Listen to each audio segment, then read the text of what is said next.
Première épître de Jean, chapitre 4. Bien-aimés, n'ajoutez pas foi à tout esprit, mais éprouvez les esprits pour savoir s'ils sont de Dieu. Car plusieurs faux prophètes sont venus dans le monde. Reconnaissez à ceci l'Esprit de Dieu. Tout esprit qui confesse Jésus-Christ venu en chair est de Dieu. Et tout esprit qui ne confesse pas Jésus n'est pas de Dieu. C'est celui de l'Antéchrist dont vous avez appris la venue, et qui maintenant est déjà dans le monde. Vous, petits enfants, vous êtes de Dieu, et vous les avez vaincus parce que celui qui est en vous est plus grand que celui qui est dans le monde. Eux, ils sont du monde. C'est pourquoi ils parlent d'après le monde, et le monde les écoute. Nous sommes de Dieu. Celui qui connaît Dieu nous écoute. Celui qui n'est pas de Dieu ne nous écoute pas. C'est par là que nous connaissons l'esprit de la vérité et l'esprit de l'erreur. Bien-aimés, aimons-nous les uns les autres, car l'amour est de Dieu, et quiconque aime est né de Dieu et connaît Dieu.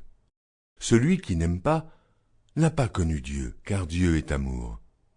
L'amour de Dieu a été manifesté envers nous en ce que Dieu a envoyé son Fils unique dans le monde, afin que nous vivions par lui.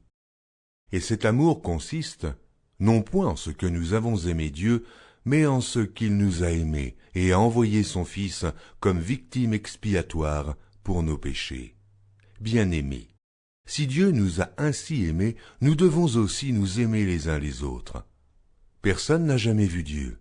Si nous nous aimons les uns les autres, Dieu demeure en nous et son amour est parfait en nous.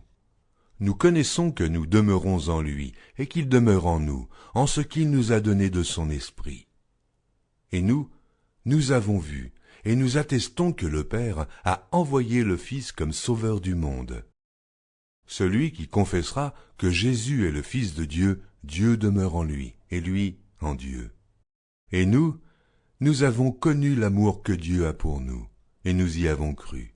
Dieu est amour, et celui qui demeure dans l'amour demeure en Dieu, et Dieu demeure en lui.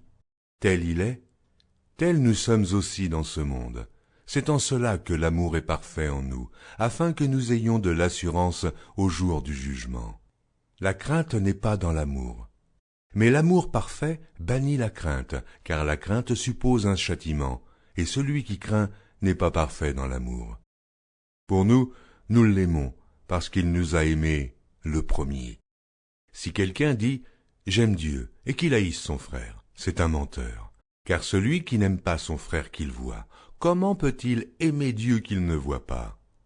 Et nous avons de lui ce commandement, que celui qui aime Dieu aime aussi son frère.